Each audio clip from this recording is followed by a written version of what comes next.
Welcome back to Empowering Exceptional, the V&E Plus podcast series where we focus on fascinating people doing innovative things in their fields. I'm your host and the head of the Vinson and Elkins Labor and Employment Group, Sean Becker. We're honored today to be joined by Lauren Leahy. Lauren is the Chief Legal Officer at one of the world's most famous restaurant chains, Pizza Hut. She also runs the chain's express business. Lauren is someone who's had some pretty impressive responsibilities and a great resume. She is a graduate of SMU and Harvard Law School. She clerked for Judge David Godby in the Northern District of Texas, also clerked on the Fifth Circuit with Judge Jennifer Elrod, and last but not least, she is also an alum of Vinson and Elkins. And Lauren's journey has been an interesting one. Lauren, you're someone who has innovated within your own career, as we'll find out. You've been a litigator. You are someone with significant commercial responsibilities. And you're also someone who is an innovator in the role of general counsel, someone who's got some important insights about what the general counsel role is and could be. So we're honored to have you here. Thanks for joining us. Glad to be here. Also in the V&E podcast studio today is Melissa James, a counsel in V&E's complex commercial litigation group. And Melissa, you've known Lauren for quite a while. That's right, Sean. Lauren and I met when we started in the firm's complex commercial litigation group as associates back in 2010, and we've been great friends ever since. We still have the opportunity to work together with Lauren on the client side now at Pizza Hut. So Lauren, tell us what you do at Pizza Hut. Yeah. So I have the privilege of serving as our chief legal officer for the Pizza Hut U.S. business. So that's about 6,200 restaurants here domestically. I also serve as the general manager of our express business, which is an additional 1,400 units. That's in military bases worldwide and then domestically in stadiums, Target stores, a host of other retail spaces, malls, etc. So a hybrid role. How'd you get your start at Pizza Hut? So it was kind of funny. I was working for Judge Elrod and loved it, was planning to come back to the firm, really wasn't blinking about that decision. Got a call from a recruiter and I thought, I love the advisory role, but I'm really happy at the firm. We'll see. Then I met the people, and the truth be told, it was a compelling opportunity to do something that would expand my skills, and I really engaged meaningfully with them about what it could look like, and ultimately accepted the offer to start with Pizza Hut after I finished my clerkship. That was your second clerkship. Yes, the second clerkship. Tell us about your first clerkship. I worked with Judge Godby, which was such a incredible first-year experience out of law school because you learn to write in a completely different and far more surgical way. You have an opportunity to see a wide breadth of federal claims, and also you're learning as a baby lawyer how to stub your toe and get back up the next morning. At Pizza Hut, Chief Legal Officer, pretty broad title, sounds like a pretty broad mandate. So what are your responsibilities generally? Yeah, so most critically, we are a franchise business. At the core of my role is developing, managing the relationships that we have with our franchisees, primarily on the legal side, but more broadly, as you can imagine. So that involves things like M&A transactions from franchisee to franchisee and providing our consent and approval in that process, helping as we continue to develop the pipeline of franchisees that we're recruiting. And of course, the unfortunate reality is there are times where we're dealing with enforcement or other administrative matters with the franchise group. So that's a big part of my job. In addition to that, we review all kinds of marketing and advertising. As you can imagine, we're on TV 24/7. All the little fine print you see at the bottom of the commercial, think of me and my team, more importantly. We have a host of contracts, supplier agreements, lots and lots of food coming in and out the door, as well as equipment, et cetera. But we also run our digital business. We have actually it's higher than that now, $1 billion going through the web just domestically in any given year. We also manage our own proprietary restaurant technology system. So there's the contracting side, but then you also have the data privacy and other regulatory issues associated with that digital business. And then we also have a host, as you would imagine, of employment and litigation matters. You know quite a thing or two about that world, and you can imagine at an enterprise like ours that we're not immune. So I'm hearing the M&A work, the transactional work. So wait a minute, you were trained as a litigator. So how'd you handle getting thrown into all of that? Right. Blindly and with a lot of fear, but we got there over time. It's funny, when I started, Pizza Hut had a pretty broad litigation portfolio with wage and hour cases with our delivery driver fleet. And the idea was that I would come in and take a relatively active management role in that litigation portfolio. But in the interim time between my accepting the job and actually starting, we settled some cases and the need state evolved, and my to-be boss called me up and said, "Hey, so I know you're a litigator and you like that, and that's the only thing you've really ever done. Want to do contracts and marketing review?" And I remember thinking, okay, we'll try it out. And actually, it was the best thing that ever happened to me. I mean, like anyone, I was a little nervous to transition the entirety of my practice area to something I'd never done before. But at the same time, looking back, it was the best thing that ever happened to me because it rounded out my portfolio, gave me some of the holistic general counsel level experience that I needed to bob and weave in a lot of different challenges the business was facing. I ended up working on a major digital project that gave me context and connections across the brand. And so I'm really grateful for the pivot, despite the fact that I may not have architected it that way in a vacuum. Once you made that pivot to the transactional role, what have been some of your biggest opportunities? This is true across the board, whether you're litigating or in a transactional role, but I think it's particularly true when you're making deals most of the time. It is so important that you understand the strategic business objectives and also just how the business works. So a big part of the challenge was making sure that I could read a P&L, and really understand the finances, that I understood the strategic aims that our marketing team had so that we could execute those while managing, but mostly facilitating risk, frankly, so that we can speak to our consumers in the way that's most authentic and organic to them. So a lot of the challenge was just really digging in outside of what I would call my core skill set and learning the business. It seems like an incredibly competitive and crowded business, though.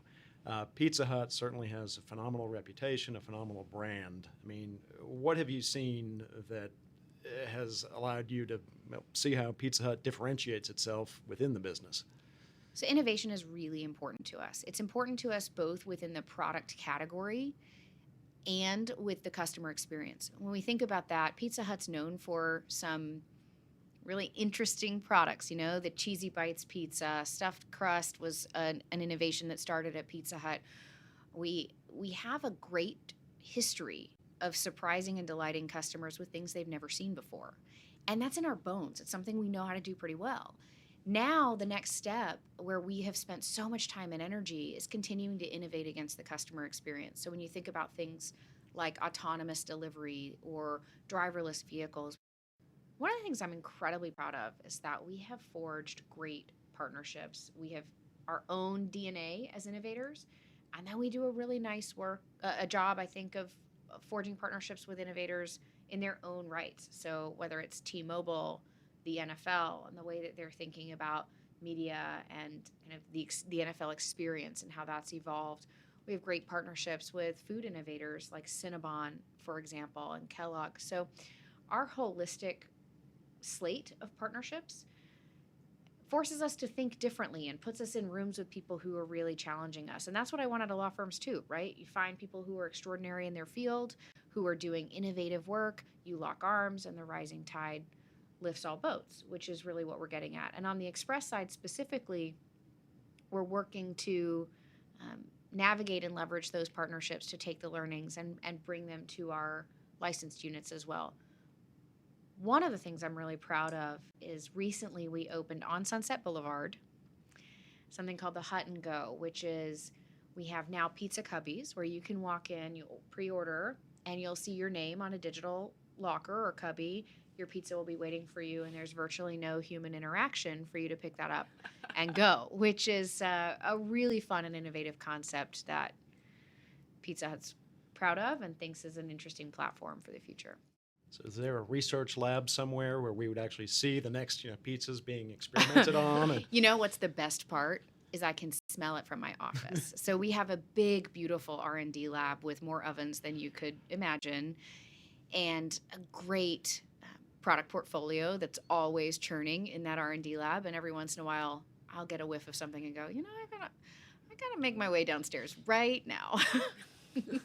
You've actually cooked pizzas in a Pizza Hut store, haven't you? Oh yeah, that's a routine for all of our executives. We spend time in the stores and really try to remind ourselves that this is it's an exciting and important job for those team members who are on the ground, but it's also tough on a Friday night. So one of the things we do, we have an on-site restaurant as well. We will bring in the Boys and Girls Club or other community organizations and replicate a busy Friday night and go work the back of house and remind ourselves what that feels like, so that as we are creating innovative new products, we don't couple that with operational complexity that makes those products unexecutable.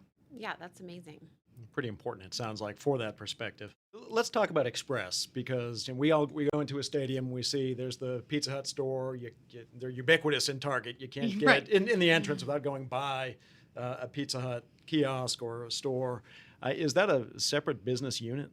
We treat it as an independent business unit, more or less. Now, we're incredibly well integrated with what you would consider the more traditional side of the business, and we work very closely. But the product offering is different, the menu is different, the platform is different, the client base is different, and the business model is a little bit different. It's a licensing model as opposed to a franchising model. And you're general manager of that Express business? That's right. And in that role, do you have non-legal responsibilities? Almost exclusively. Again, the Renaissance woman, the innovator. Now, you're now running a pretty big business, and not only do you know what a P&L is, it's a very large P&L you're handling. It's a privilege. It's an incredible privilege. And there's no question that it takes some courage on Pizza Hut's side to give an opportunity like that to someone who, didn't just walk out of B school yesterday or ever, frankly. But it's also, it situates itself very nicely with the strategic thinking skills you have to have as general counsel. And I'm really excited by the challenge. I also remember a time, Lauren, when you were serving as the acting CFO for Yeah. Pizza Hut as well. Yeah, I played a CFO on TV for a few months. And I'll tell you, our current CFO is actually qualified and head and shoulders above what I brought to the table. But it was an incredible opportunity, again, for me to really get out of what you might consider my newly modified comfort zone in law, now to include transactional experience, and say, okay, how do I really dig in on some of the financial reporting and the collaboration efforts we have across Yum, et cetera. I was grateful when Mike showed up because he brought tremendous know-how that I didn't have, but at the same time, I wouldn't trade those few months where I was keeping the seat warm. And can you give us a hint of anything we might expect to see in the future from the Express stores? We're taking a really innovative approach. We'll have our first on-campus robotic delivery on a university campus in connection with the Express sites. We're doing some really exciting work when it comes to how we reach out to college and university campuses in a very different way, with some sweepstakes and partnerships with Sodexo. We are thinking really critically about the cinema experience and how we partner with Cinemark. We just opened our 100th unit there, and there's been some really exciting partnerships that we've been able to develop in that space. Stadiums are obviously an exciting place with our NFL partnership, so you're going to continue to see us think creatively there, but the world's kind of our oyster. That's quite a boon to whichever college is going to get that robotic delivery. I can see the admissions office trumpeting. We offer Pizza Hut at 2 a.m. There's an element of innovation, and there's also just what is convenient for a college kid. And it's really, believe it or not, for our drivers, it can be incredibly frustrating as well to pull up to a university campus, park on the west side of campus, and navigate your way through 47 dorm buildings and up 36 stairs. So some of it is just about making that experience more streamlined for the customer and our service team. I understand also you've clearly got a full plate, literally and figuratively, at Pizza Hut, but you're also pretty involved in the community. Tell us about some of the things you're doing outside of work. So I try to be strategic at work about, where do I put my time? What are the strategic pillars that we're working against? And that's given me some healthy discipline in my private life as well. Think about what are the strategic pillars of how I want to invest my time in our community. And for me, those three strategic pillars are human rights issues, poverty issues and access to justice issues. And so I have spent quite a bit of time on the human rights side with Human Rights Initiative, Bill Holston and his crew here in Dallas on a host of cases through them. In fact, V&E was very supportive of that work when I was here and was a tremendous advocate for that partnership. And since then have joined the board of the Dallas Human Rights and Holocaust Museum. I'm really proud of the new location that will be opening in September, and I'm so excited to be a part of that crew.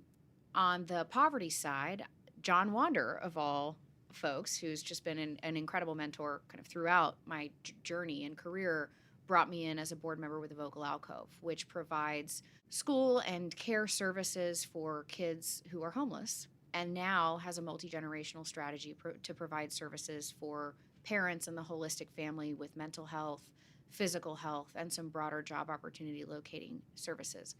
And then finally, on the Access to Justice side, I'm a chairperson for the Dallas Volunteer Attorney Program's annual campaign, as well as a leader on the Access to Justice Endowment, which is called the Justice Forever Fund, where we're raising money to make sure that we can provide free legal services to low-income people in Dallas who really need those services.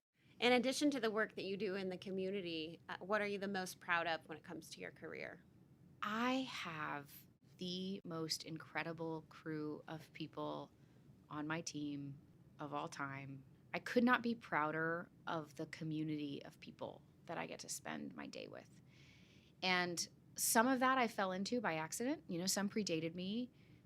Many have been a product of kind of mutual choice. Let's go into this endeavor together. But I just feel as if the team, both my executive team, but also the lawyers that I get the privilege to work with every day they're smarter and better than I ever could have dreamed of. And they work smart and hard and with such courage. And I'm so proud of the culture that we've built. I think the other thing I'm proud of looking back in my career is not approaching it with too much rigidity. I was the type who I knew I wanted to be a lawyer, like somewhere near birth. I had never met a lawyer. I didn't even meet a lawyer until I was in college. Like legitimately, I never met a real life lawyer with a pulse until I was in college. But I thought, darn it, I'm going to be a lawyer and I'm going to be Perry Mason and this is how it's all going to play out.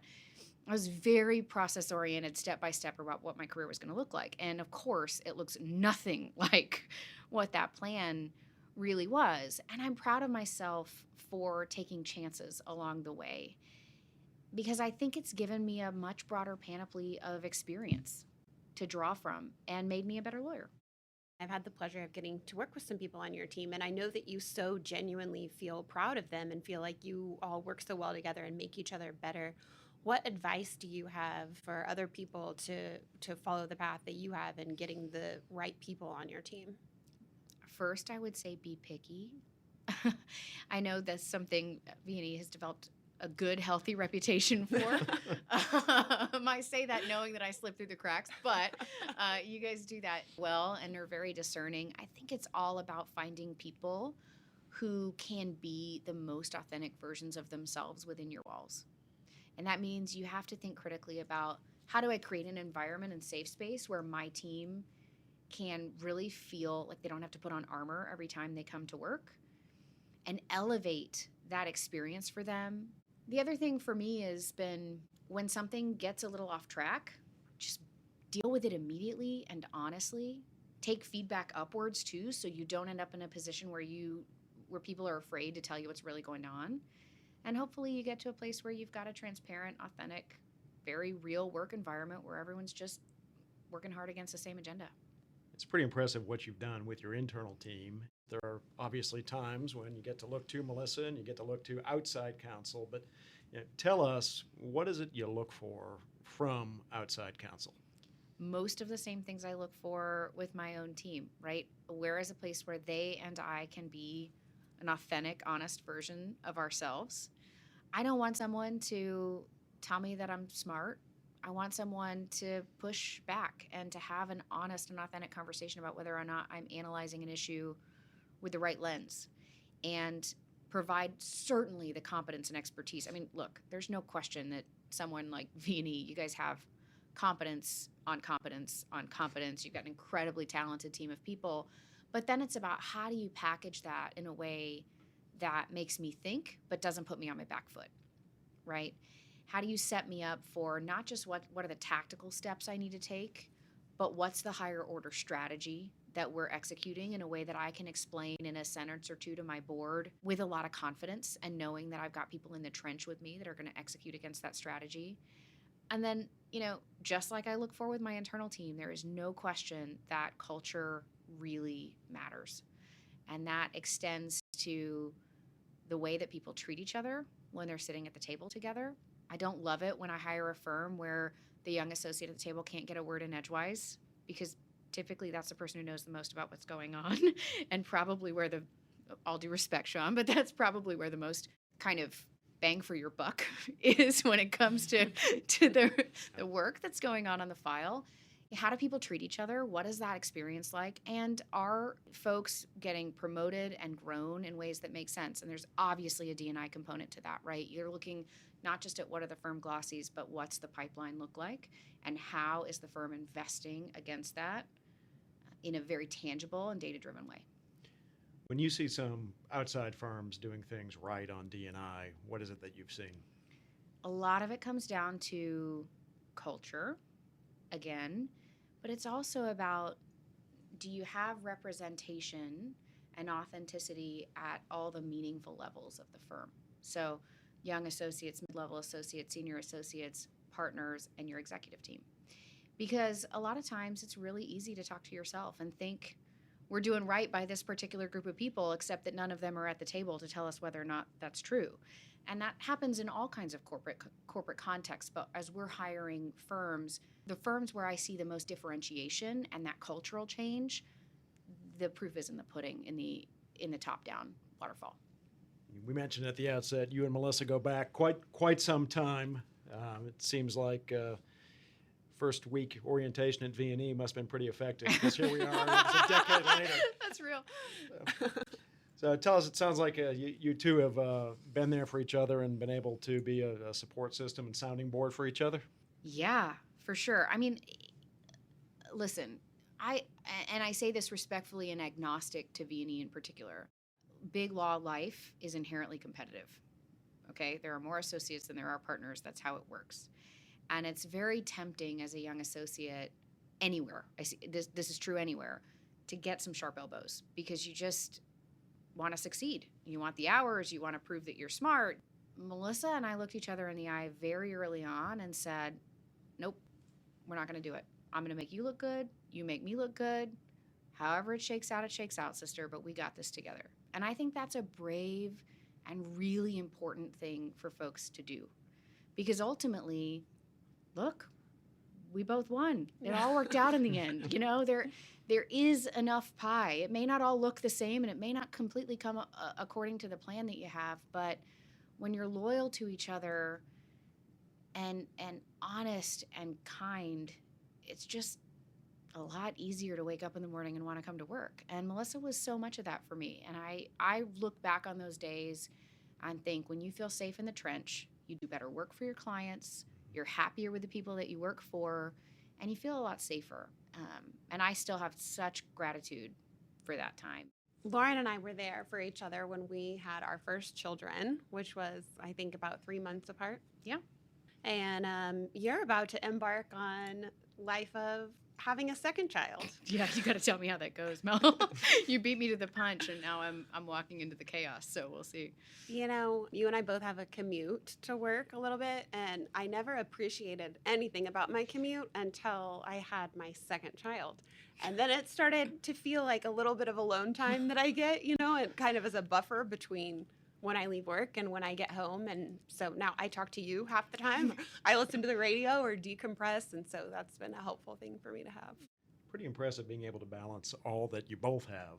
And, Lauren, we just heard about all the roles, all the hats you wear, and also to be a mother of one, now soon to be 2 children.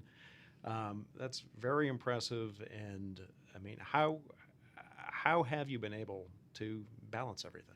I have this incredible mentor who gave me the best advice I've received about, air quote, work-life balance. And what she said is, look, at any given day, you're going to be juggling a whole lot of balls, right? You're going to be traveling. You're going to have this brief you've got to look over. You're going to have an issue over the contract. You're going to be managing the express business, whatever it is. And then your kid's going to have a recital and your husband's going to be out of town. It's all going to be messy and hard. And you're going to be juggling all these balls. And the key is to figure out which ones are rubber and which ones are glass and drop the rubber ones. Because if you think you're going to keep them all in the air, you're out of your mind. So just get comfortable with the fact that some you're going to have to let go and they'll bounce back. And that's been the best advice I've had, is try and be really selective about the things in your life that are fragile and let everything else ride. Great way to think about it. Well, Lauren, you've certainly taken this discussion to some really interesting places, and we know how busy you are, and we really appreciate you taking the time to come on back to V&E, where you're always welcome. And again, we appreciate your time, and we are so impressed with everything you have done. So thanks for sharing some of your afternoon with us. It's good to be home. Thank you for joining us for this edition of Empowering Exceptional. I'm Sean Becker, and please join us again next time for another episode.